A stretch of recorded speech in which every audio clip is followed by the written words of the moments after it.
इसका मतलब ये नहीं कि दुनिया में कोई देश गुलाम हो तो उसकी राष्ट्रीयता नहीं होती। आपके उदाहरण के लिए मैं बताना चाहता हूं, इस दुनिया में एक देश है इंग्लैंड। इंग्लैंड का नाम था पहले ब्रिटेन।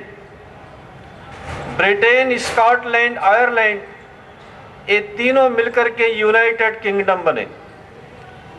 और ये ब्रिटेन देश 400 बरस तक रोम का गुलाम था। जब ये रोम से आजाद हुआ तो जर्मन के एंगल्स और सेक्शन नाम के कबीलों ने अटैक किया, 70 इयर्स तक इसको गुलाम बनाया और ब्रिटेन का नाम बदल करके इंग्लैंड रखा गया। जिस तरह से अंग्रेज लोगों ने मुझे हमारे देश को इंडिया बना दिया, उसी तरह से ब्रिटेन का नाम भी बदल करके इंग्लैंड रखा गया। और जब इंग्लैंड जर्मन से आजाद हुआ तो 200 बरस तक वो फ्रांस का गुलाम रहा। 670 बरस तक इंग्लैंड गुलाम रहा।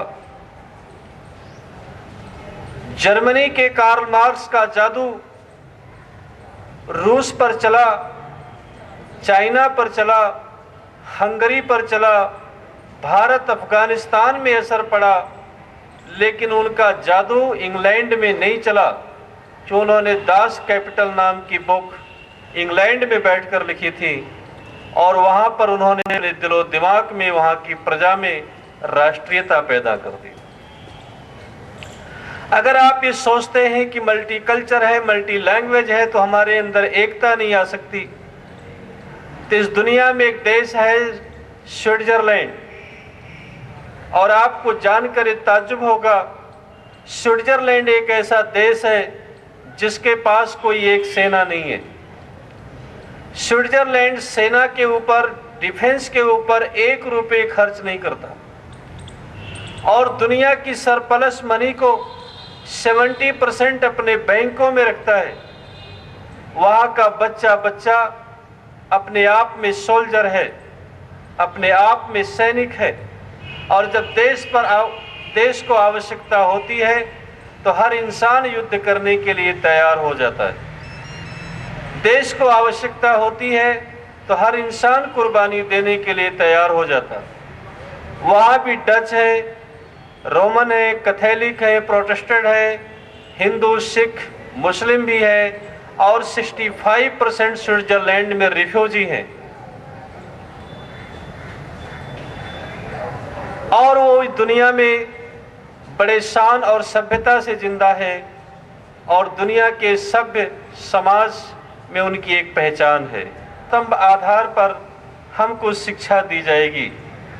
एजुकेशन एंड इनिशिएशन, शिक्षा के साथ हमें दीक्षा भी मिलनी चाहिए। खाली हमारे पास नॉलेज हो जाए, हम बहुत बड़े विद्वान हो जाएं, ऐसा नहीं। उस नॉलेज के साथ हमारा जीवन भी होना चाहिए। नॉलेज तो हर इंसान के तरीके हैं प्राप्त करने के, लेकिन मेरे भाइयों और बहनों, हमारे देश के पंडित जवाहरलाल नेहरू साहब ने एक पुस्तक लिखी थी, डिस्कवरी ऑफ इंडिया। तो उसमें वो लिखते हैं कि भारत के लोग बड़े अच्छे हैं, यहाँ के गांव बड़े ठीक हैं, ये आर्थिक रूप से कमज़ोर हैं लेकिन दिल दिमाग से ये अमीर हैं, संस्कार और सभ्यता से अमीर हैं, लेकिन ये लोग सोचते हैं कि जहाँ मैं रहता हूँ वही दुनिया है, इसके आगे दुनिया नहीं है। ठीक इसी प्रकार से आज दुनिया के लोग सोचते हैं कि जो कुछ ज्ञान और नॉलेज है वो किताब में है, इंटरनेट में है, कंप्यूटर में है, दुनिया में इससे ज़्यादा कहीं नॉलेज और मिल नहीं सकती। लेकिन ये सोचना बिल्कुल ठीक नहीं है। आप दुनिया के भविष्य हैं और आपको ज्ञान हासिल करना होगा, समझदारी हासिल करनी होगी। तो ज्ञान केवल पुस्तकों में नहीं होते हैं, ज्ञान प्राप्त करने के 5 रास्ते हैं। इंसान को ज्ञान पाने के लिए 5 यूनिवर्सिटी है, 5 फैक्ट्री हैं, जहां से आप रोज नॉलेज हासिल कर सकते हैं। सबसे पहला ज्ञान आपको अपनी माँ के द्वारा मिलता है। जब बच्चा माँ की पेट में आता है तो सबसे पहले वो सुनना प्रारंभ करता है। जैसे कभी अभिमन्यु ने और नेपोलियन बोनापार्ट ने अपनी माँ की पेट से ही शिक्षा प्रारंभ कर दिया था। और आजकल तो साइंटिफिक रीजन आ गया, इसकी स्टडी भी हुई। जब बच्चा पैदा होता है तो 75 डेज तक, 75 दिन तक उसकी आंख में रोशनी नहीं होती। बच्चे की आंख में रोशनी 75 से 90 दिन के भीतर आती है। 75 दिन तक उसकी आंख खुलती है, बंद होती है, लेकिन देखने की क्षमता नहीं होती है। तो माँ के पेट में आने के बाद तक और जन्म लेने के 2.5 महीने तक बच्चा सिर्फ सुनने का काम करता है। और किसकी बात सुनता है? तो वह अपनी माँ की बात को सुनता है। तो सबसे पहले नॉलेज, पहले ज्ञान और पहला शब्द हमको सुनाई पड़ता है तो अपनी माँ की सुनाई पड़ता है। वो हमारे बहुत करीब होती है। लड़का पैदा हो या लड़की पैदा हो, ये जिम्मेदारी पुरुष की है, लेकिन संतान के निर्माण करने की जिम्मेदारी माँ की होती है। और माँ ही इंसान की जिंदगी का निर्माण करती है। इसीलिए हमारे यहाँ माँ को बहुत ऊंचा आदर्श दिया गया था। तो दूसरा ज्ञान प्राप्त करने का तरीका हमारा समाज, सोसाइटी है। हम भारत में पैदा हुए तो हमको यहाँ की भाषा, यहाँ की सभ्यता और यहाँ का ज्ञान मिला। अगर हम यूरोप में पैदा होते तो हमको वहाँ की सभ्यता, वहाँ की ज्ञान, वहाँ की भाषा आती। हम अरब में पैदा होते तो हमको वहाँ की संस्कृति, सभ्यता और भाषा से हम परिचित होते। तो दूसरा ज्ञान प्राप्त करने का रास्ता हमारा समाज होता है। और तीसरा ज्ञान प्राप्त करने का रास्ता हमारे सिलेबस, करिकुलम, पाठ्यक्रम है। और चौथा अपने जिंदगी का एक्सपीरियंस, अनुभव होता है। हमें रोज अपने जिंदगी में कुछ न कुछ समय सोचने के लिए लगाना चाहिए। दुनिया की पुस्तकें पढ़ने से पहले हमें अपने जीवन को पढ़ना चाहिए। इंटरटेनमेंट हमारा फंडामेंटल राइट्स है, लेकिन इसका मतलब ये नहीं कि पूरी जिंदगी हम मौज और मस्ती में ही गुजार दें। मेरे भाई और बहनों, हम एक एक दिन बड़े नहीं हो रहे, हम एक एक दिन अपने आयु में कम करते जा रहे। न जाने कितना जीवन हमारा रहेगा। इसलिए टाइम इज गोल्ड, समय सोना है। एक एक समय और एक एक घड़ी हमारे लिए बहुत महत्वपूर्ण है। हमें उसे व्यर्थ में जाने नहीं देना चाहिए। दुनिया में हम कहीं भी जाएं तो उसे हमें कुछ न कुछ शिक्षा हासिल करके और कुछ जिंदगी में करने की तमन्ना रखनी चाहिए। इस संसार में लाखों लोग पैदा होते हैं और लाखों लोग चले जाते हैं। दुनिया के लोग उनको भूल जाते हैं, कुछ समय तक याद रखते हैं, लेकिन लॉन्ग टाइम तक दुनिया में वही इंसान रहता है जो दूसरे के लिए कुछ जीता है और निरंतर प्रयत्न और पुरुषार्थ करता है। तो आपको ये सोचना होगा कि आप करना क्या चाहते हैं और उसको, लक्ष्य को हासिल करके आप दुनिया को क्या दिशा और क्या व्यवस्था देना चाहते हैं। और ये सही चीजें जब ही आपको मालूम होगी जब निरंतर आप प्रयत्न, पुरुषार्थ और विचारशील बनने का प्रयास करेंगे। तो जिंदगी में ज्यादा तो नहीं, लेकिन ऐसा आपको नियम बनाना चाहिए कि कम से कम हमको आधा घंटा, 1 घंटा किसी विषय पर सोचना चाहिए। मन, वाणी, वचन से फिर अच्छे विचार को पाने के लिए प्रयत्न करके और उसे हासिल करने के लिए पुरुषार्थ करना चाहिए। एक्सपीरियंस सबसे अच्छी चीज है। और उसके बाद पांचवा ज्ञान प्राप्त करने का तरीका, ये हमारी नेचर और प्रकृति है। इंसान जब धरती पर आया, आइंस्टाइन आदि लोग जो भी कुछ शिक्षा हासिल किए हैं, अधिकतर वो काफी इस प्रकृति का रोल है। तो हमें, हमारे पास पैसा हो तो एक बार पूरी दुनिया को देखना चाहिए, घूमना चाहिए और वहां से जाकर के कुछ न कुछ सीखने की कोशिश करनी चाहिए और उसे हासिल करके देश दुनिया में कुछ अच्छे काम करने की कोशिश करनी चाहिए। ये विद्यार्थी जीवन है। 15 बरस से 25 बरस की आयु बहुत ही नाजुक आयु होती है। दुनिया के महान दार्शनिक एरिस्टोटल की बहुत अच्छी सोच थी। वो कहते हैं कि इंसान को अच्छा बनाने के लिए प्रयत्न करना पड़ता है।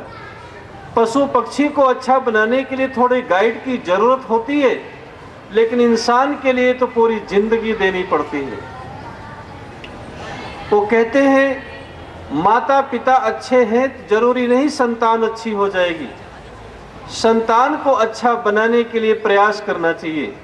महात्मा गांधी जी बहुत अच्छे थे, जरूरी नहीं कि उनकी संतान भी अच्छी हो गई। शिवाजी बहुत अच्छे थे, जरूरी नहीं उनकी संतान अच्छी हो गई। उसे बनाने के लिए प्रयास करना पड़ता है।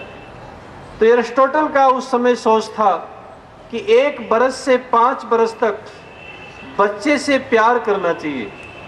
अपने जिंदगी की जितनी भी खुशी है वो सारी खुशी 1 बरस से 5 बरस के बच्चों को देना चाहिए और 5 बरस से 17 बरस तक बच्चे को डिसिप्लिन, अनुशासन में रखना चाहिए।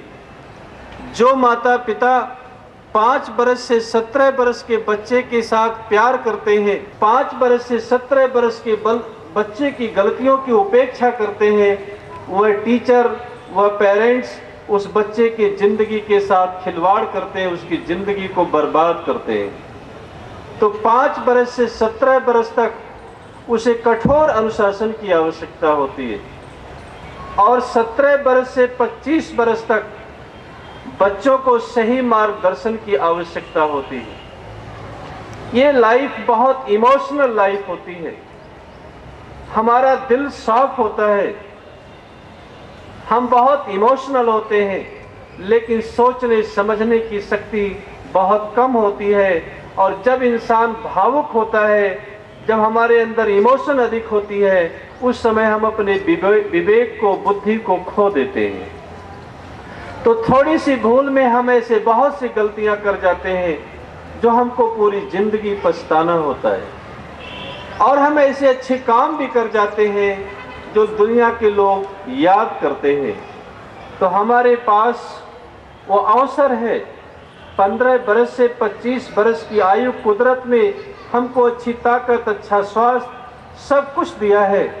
उस समय अगर हमको सही मार्गदर्शन और सही दिशा मिलता है, हम देश और समाज, राष्ट्र और मानवता के लिए और अपने लिए बहुत कुछ काम कर सकते हैं। ये जिंदगी में मनोरंजन तो चाहिए, ये जरूरी है, लेकिन सारी जिंदगी मनोरंजन न बने, इसके लिए आपको प्रयास करना चाहिए और हर चीज से, हर बात से आपको कुछ न कुछ सीखना चाहिए। अच्छा इंसान और अच्छी व्यवस्था अगर आपको पानी है, लानी है, तो दुनिया के महान विद्वान व्हीलर विल्कॉक्स ये 5 सूत्र अपने जिंदगी में याद रखना चाहिए कि अगर आपको अच्छा इंसान बनना है तो नंबर 1 आपके पास एजुकेशन होना चाहिए। और ये एजुकेशन सिर्फ हमको किताब से नहीं मिलती, हमने बताया वो 5 जगह से मिलते हैं। एजुकेशन लैटिन भाषा का शब्द है।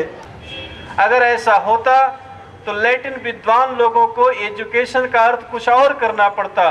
वो ये नहीं कहते कि अंदर छिपी हुई शक्तियों को बाहर निकाली जाए।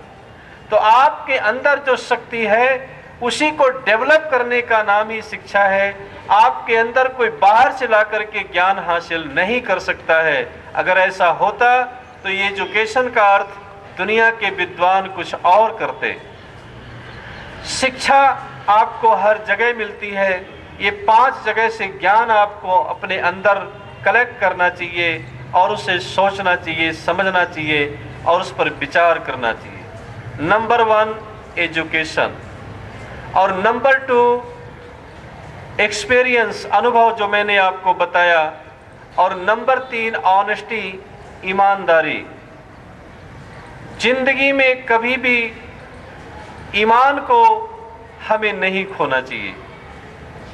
ईमानदारी हमारे पास होनी चाहिए। ईमानदारी से ही दुनिया के लोग हम पर विश्वास करते। मेरे विद्यार्थी भाई बहनों, मैं आपको इतना कहना चाहूँगा कि जमीन पैसा जाने के बाद जमीन पैसे को हम हासिल कर सकते हैं, कमा सकते हैं, लेकिन विश्वास जाने के बाद हम विश्वास को दोबारा हासिल नहीं कर सकते। तो हमारा जीवन ऐसा हो जो हम समाज में विश्वास प्रस्थापित कर सकें। ये सारी दुनिया एक विश्वास पर चलती है। आपके माता पिता आपके प्रोफेसरों के पास आपको लाकर इसलिए छोड़े हैं, उन्होंने आपके प्रोफेसर पर विश्वास किया है कि ये लोग हमारे बच्चों को सही मार्गदर्शन देंगे, सही शिक्षा देंगे और इनके जीवन का निर्माण होगा। ये प्रोफेसर लोग को सोचना है कि वो अपने विश्वास को कहाँ तक टिका कर रखते हैं और कितनी कामयाबी उनको मिलती है। एक पेशेंट एक डॉक्टर के विश्वास पर सारी जिंदगी उसके सामने रख देता है, उसको शरीर को कैसे चीड़े फाड़े कहीं से काटे, पेशेंट का डॉक्टर के ऊपर विश्वास होता है। अब ये जिम्मेदारी उस डॉक्टर की होती है कि उसके विश्वास को कहाँ तक बरकरार रखना है, कहाँ तक संभाल कर रखना है। उसकी किडनी निकाल कर बेच देना है, वाल्व बेच देना है, या उसको जीवन देना है, उसकी सेवा करनी है, ये डॉक्टर को सोचना होता है। एक क्लाइंट वो अपनी सारी जिंदगी अपने सारे केस वकील के विश्वास पर छोड़ देता है और उसे भरोसा करता है उस पर, वो कैसे उसको शिक्षा दी जाए और कैसी व्यवस्था दी जाए और कैसे उसको केस को लड़ा दे। तो ये सारी जिंदगी और सारी दुनिया एक विश्वास पर चलती है। तो विश्वास को हमें कभी नहीं खोना चाहिए। जमीन जाने के बाद जमीन मिल सकती है, मकान जाने के बाद मकान मिल सकते हैं, नौकरी जाने के बाद दूसरी नौकरी भी मिल सकती है, लेकिन याद रखो विश्वास कभी हासिल फिर नहीं कर सकते। इसलिए विश्वास को कभी हमें तोड़ना नहीं चाहिए, और जब ही होगी जब हमारे अंदर ऑनेस्टी, ईमानदारी होगी, हमारे अंदर समर्पण होना चाहिए। डॉक्टर सर्वपल्ली राधाकृष्णन जी हमारे देश में बहुत बड़े विद्वान थे और इस देश के राष्ट्रपति भी थे। उनकी प्रसिद्ध पुस्तक रिकवरी ऑफ फेथ है, सत्य की खोज। वो बहुत अच्छी बात लिखते हैं कि जब आप पुरुषार्थ करने लग जाओ तो समझो कि कोई प्रार्थना काम नहीं करेगी, और जब आप प्रार्थना करने लग जाओ तो समझो कोई पुरुषार्थ काम नहीं करेगा। जो भी काम करो वो बहुत समर्पित होकर के करो, आपका डेडिकेशन अच्छा होना चाहिए। डॉक्टर सर्वपल्ली राधाकृष्णन ये बहुत अच्छी वकालत करते थे कि शिक्षा के साथ प्रार्थना होनी चाहिए, आध्यात्म भी होना चाहिए। पैसे से खाली भौतिकवाद से सुख और समृद्धि के संसाधन जुटाए जा सकते हैं। कि विश्व में सबसे अधिक सुसाइड का केस जापान में मिलते हैं, दूसरे स्विट्जरलैंड में मिलते हैं, जहां हमने बताया कि स्विट्जरलैंड बहुत संसाधन से संपन्न है, लेकिन सबसे ज़्यादा लोग अपनी ज़िंदगी से नाराज हैं। अपनी ज़िंदगी से जब नाराज हो जाते हैं इंसान, तभी वो आत्महत्या करते हैं। पैसा, मकान, बंगला, कोठी सब कुछ होने के बाद वह जिंदगी से उनके दिल में नफरत आ जाती है। वह नफरत नहीं आने पाए, इसलिए स्पिरिचुअलिज्म की भी आवश्यकता होती है। और दुनिया के महान साइंटिस्ट अल्बर्ट आइंस्टाइन का ये वाक्य बहुत महत्वपूर्ण है, अपने आप में पर्याप्त है वो कहते थे कि साइंस विदाउट रिलीजन इज लेम और religion without science is blind. आध्यात्म के बिना विज्ञान लंगड़ा है और विज्ञान के बिना आध्यात्म अंधा है। शारीरिक संसाधनों के लिए हमको ये भौतिक सामग्री, टेक्नोलॉजी आदि चाहिए, लेकिन मन की शांति के लिए हमें आध्यात्म भी चाहिए। दोनों का समन्वय मिलकर होकर हमारी जिंदगी बहुत परिपूर्ण बने, इसके लिए हमें प्रयास करना चाहिए। लेकिन कोई भी चीज़ हम जब हासिल जब ही कर सकते हैं जब हमारे अंदर डेडिकेशन होगा। और नंबर 5, अच्छा इंसान बनने के लिए कैरेक्टर होना चाहिए, चरित्र होना चाहिए। मेरे भाइयों और बहनों, कैरेक्टर 3 प्रकार के होते हैं: personal character, social character and national character. हमारे इस छोटी सी आयु में बहुत से लोग संपर्क में आए। कुछ मेरे ऐसे दोस्त हैं जिनका पर्सनल कैरेक्टर बिल्कुल खराब है, जिसको हम कहते हैं वो उनके जो हम चाहते हैं वो नहीं है, लेकिन नेशनल कैरेक्टर उनका बहुत अच्छा है। ऐसा इंसान देश में बहुत कम होते हैं। मैं नाम भी ले सकता हूँ, मेरे दोस्त हैं, वो मुझ पर नाराज नहीं होंगे कभी मैं उनके मुंह पे भी कहता हूँ। उनका नाम है KPS गिल। और रोज उनको शराब चाहिए, मांस भी खाएंगे, सब कुछ करते हैं, लेकिन उस व्यक्ति का नेशनल कैरेक्टर इतना अच्छा है। अगर वो नहीं होते तो आज पंजाब भारत में नहीं होता, आसाम भारत में नहीं होता। इतना बड़ा उनका क्रेज। अगर ये तीनों कैरेक्टर उनके अच्छे होते तो आज हिंदुस्तान में शायद उनके मंदिर होते। मैं समझता हूँ, मेरे बहुत अटैचमेंट उनके साथ है। इतना बड़ा ऑनेस्ट, कभी भी 1 रुपये अपने जेब में नहीं रखते और कभी भी कुछ नहीं करते। बहुत ग्रेट और बड़ी हिम्मत है। 25-25 हजार लाशों को उन्होंने देखा है और इतनी किसी भी तरह से कोई डर भय नहीं। लेकिन मेरे भाइयों, हमारे प्रोफेसर जब हमको पढ़ाते थे, बड़ा आसान होता है। अगर जिंदगी में एक बुराई आ जाती है तो हमारी सारी अच्छाइयों पर वो सब पानी फेर देती है, वो खत्म कर देती है। दूसरे एक मेरे अच्छे दोस्त हैं जिनका पर्सनल कैरेक्टर बहुत अच्छा है, लेकिन उनका नेशनल कैरेक्टर अच्छा नहीं है, सामाजिक सोशल कैरेक्टर अच्छा नहीं है। वो सोच नहीं सकते, उनकी सोच नहीं है, एंटी स्टेब्लिश माइंड है उनका, और इससे कभी वो प्रगति नहीं कर पाते। तो मैंने सोचा कि कैरेक्टर, उस समय सोचा कैरेक्टर के 3 पार्ट हैं: personal character, social character and national character. और तीनों कैरेक्टर अगर हमारे अच्छे हैं तो हम दुनिया के सबसे अच्छे इंसान हो सकते हैं। और अगर आप अच्छे इंसान बन जाओ तो 6 अरब की बस्ती में आप कम कह सकते। अगर सारी दुनिया गलत है तो एक आदमी आज संख्या कम हो गई। दुनिया को सुधारने की जरूरत नहीं है। अगर आप अपने आप सुधर गए तो समझ लो कि दुनिया में इतने गलत लोगों में से एक गलत आदमी, इंसान कम हो गया है। और उसके साथ सामर्थ्य, पुरुषार्थ और प्रयत्न भी हमारे जीवन के अमूल्य निधि है। और हम इस रास्ते पर चलकर एक बहुत कुछ काम कर सकते हैं। जिंदगी में जो भी कुछ निराशा होती है वो कुछ समय के लिए होती है। हर खुशी पाने के लिए हमें प्रयत्न करना चाहिए। संसार के सुख और दुख तो हमें मिलते रहेंगे, लेकिन अपनी आत्मा को मॉर्गेज करके अपने आत्मा से छिपानी पड़े वो वस्तु, वो बात हमें अपने पास नहीं रखनी चाहिए। जो वस्तु और जो बात हमें किसी से छिपानी पड़ती हो, वो वस्तु, वो बात हमें अपने पास नहीं रखनी चाहिए। और जब इस समय हम एक सेंटेंस ही इतना समझ लेंगे कि जो वस्तु और बात हमें छिपानी पड़ रही है, तो जरूर उसमें कुछ न कुछ कमी होगी। और ऐसे कमजोरी को हम अपने पास जब नहीं रखेंगे तो हम अच्छे इंसान अपने आप बनेंगे। हम आपको यहाँ ये सलाह नहीं देना चाहते हैं आप कुछ बनो, लेकिन मैं इतना आपको जरूर कहना चाहूँगा। और जो इंसान अपनी निगाहों से गिर जाता है, हम अच्छा करते हैं या बुरा करते हैं, जितना हम जानते हैं, दूसरा हमको क्या प्रमाण पत्र देगा? दूसरा प्रमाण पत्र देगा हम अच्छे हैं या बुरे हैं, या हमको मालूम है या कुदरत को मालूम है। तीसरा हमको क्या प्रमाण पत्र देगा? इसलिए दूसरे की निगाहों में आप कैसे भी रहो, लोग आपको अच्छा कहें या बुरा कहें, उनको कहने दो, लेकिन अपनी नज़रों से कभी गिरो मत।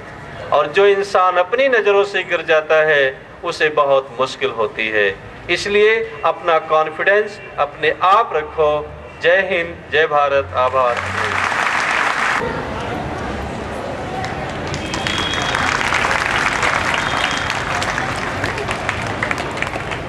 धन्यवाद।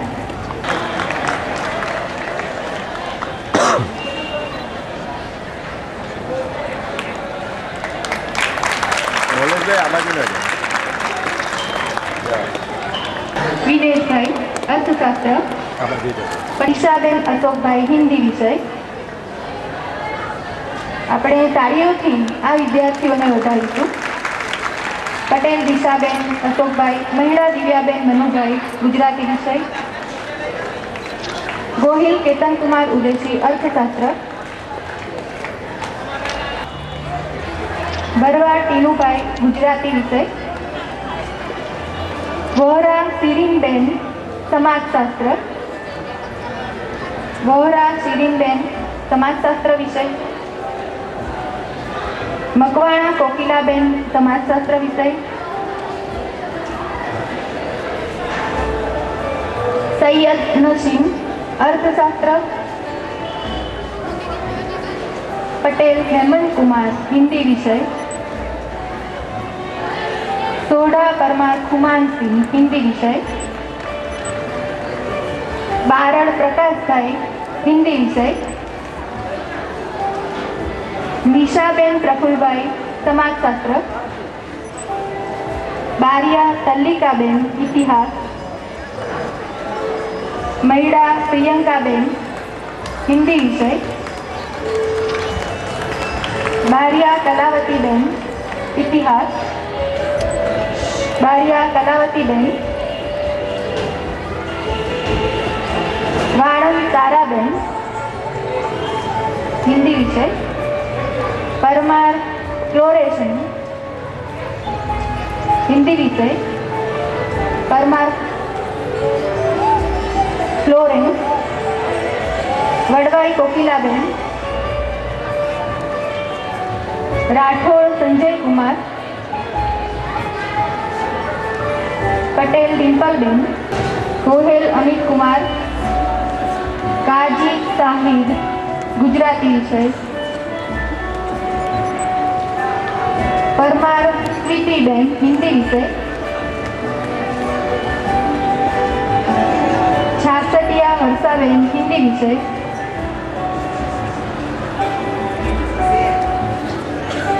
હડિયાર મોનાબેન હિન્દી વિષય। ઠાકોર રવિ કુમાર હિન્દી વિષય। ભોઈ રજનીકાંત ગુજરાતી વિષય। ઇતિહાસ। મોચી જિગ્નેશ ઇતિહાસ। નાગર મનીષ કુમાર અર્થશાસ્ત્ર ભાઈ હિન્દી વિષય।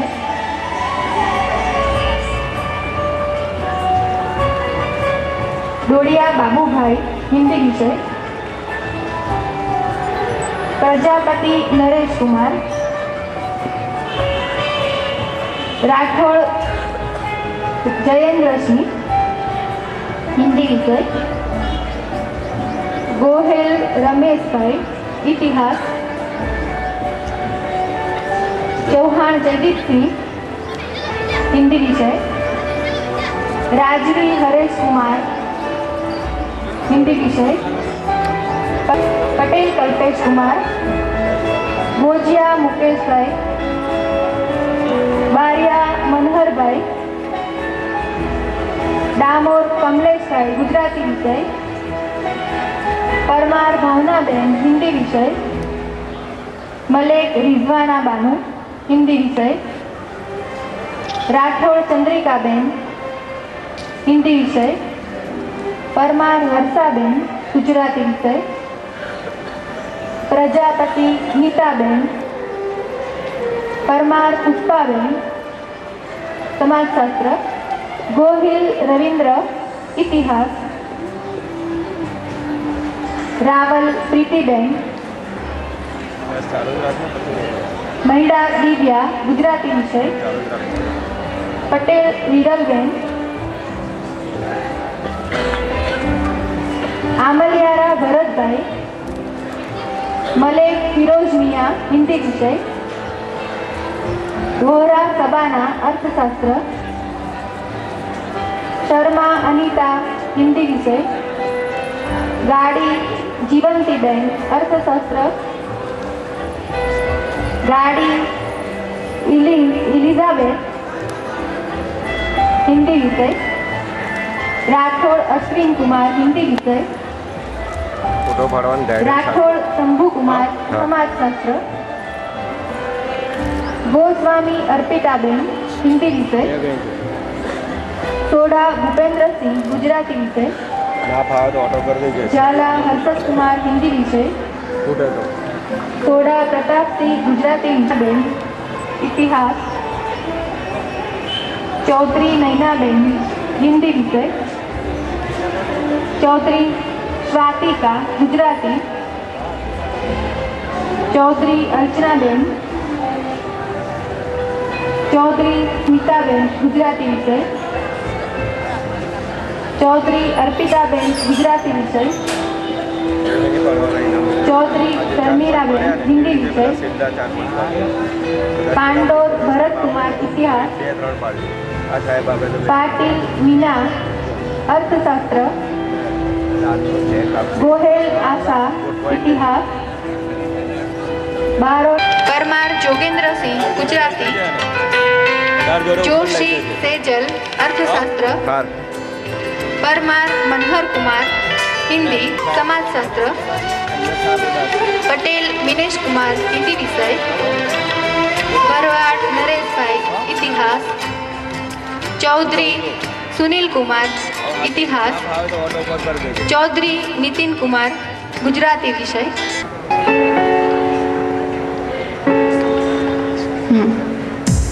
101 ખૂબ ખૂબ આભાર મંચસ્થ મહાનુભાવોનો. 101 વિદ્યાર્થીઓને અત્રે આપણે સન્માનિત કર્યા. સૌનું આપણે તાલીઓથી સ્વાગત કરીશું.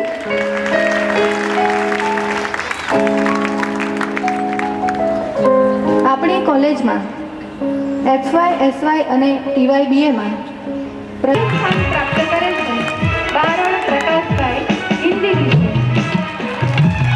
TYBAમાં દ્વિતીય સ્થાને તૃતીય સ્થાન પ્રાપ્ત કરે છે SYBAમાં દ્વિતીય સ્થાન પ્રાપ્ત કરે છે લગારિયા. SYBAમાં પ્રથમ સ્થાન પ્રાપ્ત કરે છે ઇનામ ગ્રહણ કરે છે. દ્વિતીય સ્થાન પ્રાપ્ત કરે છે પટેલ બીનાબેન અને તૃતીય સ્થાન પ્રાપ્ત કરે છે પરમાર રાહુલભાઈ કોલાભાઈ. પરમાર રાહુલભાઈ તૃતીય સ્થાન રાહુલ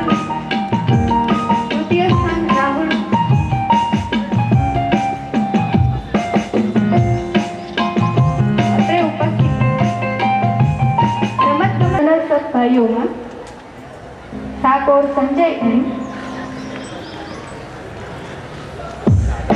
આ વર્ષે કોલેજ ખેલકૂદમાં રનર્સ બેન્ડોમાં પટેલ વિજય. કોલેજ ખેલ 100 મીટર દોડમાં દ્વિતીય સ્થાને બે ભાઈઓ આવે છે. પહેલું જાહિદ ખાન એમ.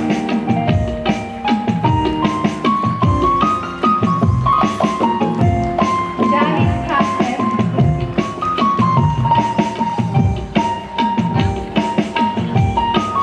બીજા ભાઈ છે વણકર પ્રકાશ બી. 100 મીટર 200 મીટર દોડમાં દ્વિતીય સ્થાન પ્રાપ્ત કરે છે પ્રજાપતિ દિનેશ કે. જે વિદ્યાર્થીઓ ફિલ્ડ અહીંયાથી લઈ જાય છે તે નીચેની શરણાબેન પાસેથી પોતાના સર્ટિફિકેટ પણ લઈ જાય. 400 મીટર દોડમાં દ્વિતીય સ્થાન ભાઈઓમાં પરમાર જિગ્નેશ. 400 મીટર દોડમાં દ્વિતીય સ્થાન પરમાર જિગ્નેશ.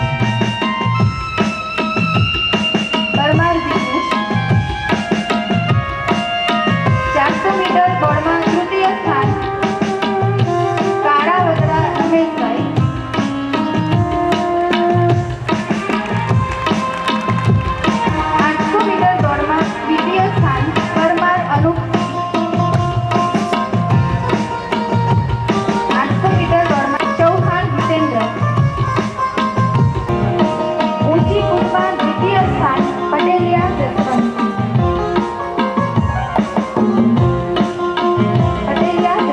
ઊંચી કૂદમાં દ્વિતીય સ્થાન. ઊંચી કૂદમાં તૃતીય સ્થાન શર્મા મયંક.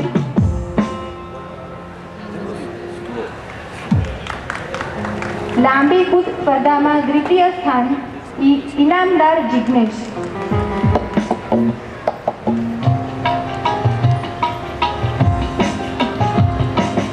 લાંબી કૂદ સ્પર્ધામાં તૃતીય સ્થાન ઠાકોર સંજય એમ. Minaj H. વોરા મિનાજ. દ્વિતીય સ્થાન પ્રાપ્ત કરે છે ચારેલ લીમડા.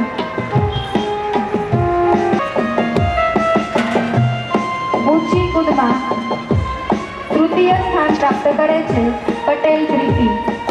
હાજર રહે. લાંબી કૂદમાં દ્વિતીય સ્થાન પ્રાપ્ત કરે છે પ્રીતિ. સામુજો. લાંબી કૂદમાં તૃતીય સ્થાન પ્રાપ્ત કરે છે દલવાડી રેલીશા.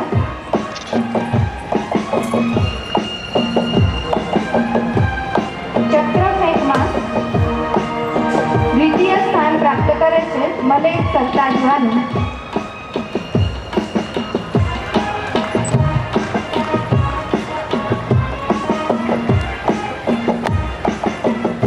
ચક્ર ફેંકમાં તૃતીય સ્થાન પ્રાપ્ત કરે છે કટારા ધર્મિષ્ઠા.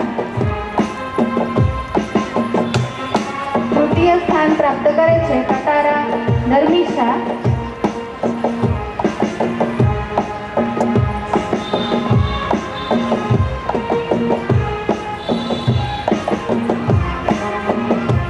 બરછી ફેંકમાં દ્વિતીય સ્થાન પ્રાપ્ત કરે છે વોરા નાજીસ.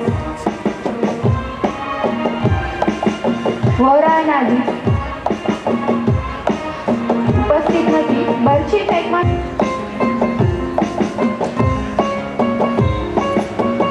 ગોળા ફેંકમાં બે નામ છે.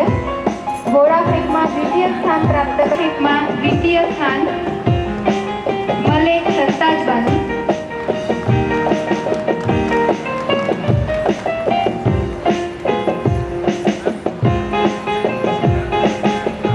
ગોળા ફેંકમાં તૃતીય સ્થાન પ્રાપ્ત કરે છે પટેલ કવિતા.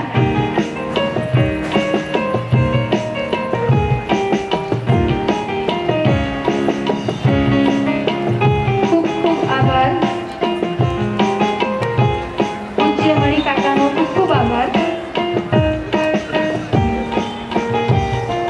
હું આદરણીય જસકાકાને વિનંતી કરીશ કે તેઓ શ્રી અમારા આ સ્પર્ધકોને શિલ્ડ એનાયત કરે. સાંસ્કૃતિક પ્રવૃત્તિઓમાં કેશ ગુંફનમાં દ્વિતીય સ્થાન વાઘેલા નીલમ સ્વામી સુપ્રિયા. આરતી સુશોભનમાં તૃતીય સ્થાન દલવાડી વેલીશા. સ્પર્ધામાં દ્વિતીય સ્થાન ચાવડા મિત્તલ. વાનગી સ્પર્ધામાં દ્વિતીય સ્થાન ચાવડા મિત્તલ. પટેલ પ્રીતિ દ્વિતીય સ્થાન. દેશભક્તિ ગીત સ્પર્ધા તૃતીય સ્થાન મકવાણા વર્ષા. મકવાણા વર્ષા. સંસ્કૃત શ્લોક ગાન.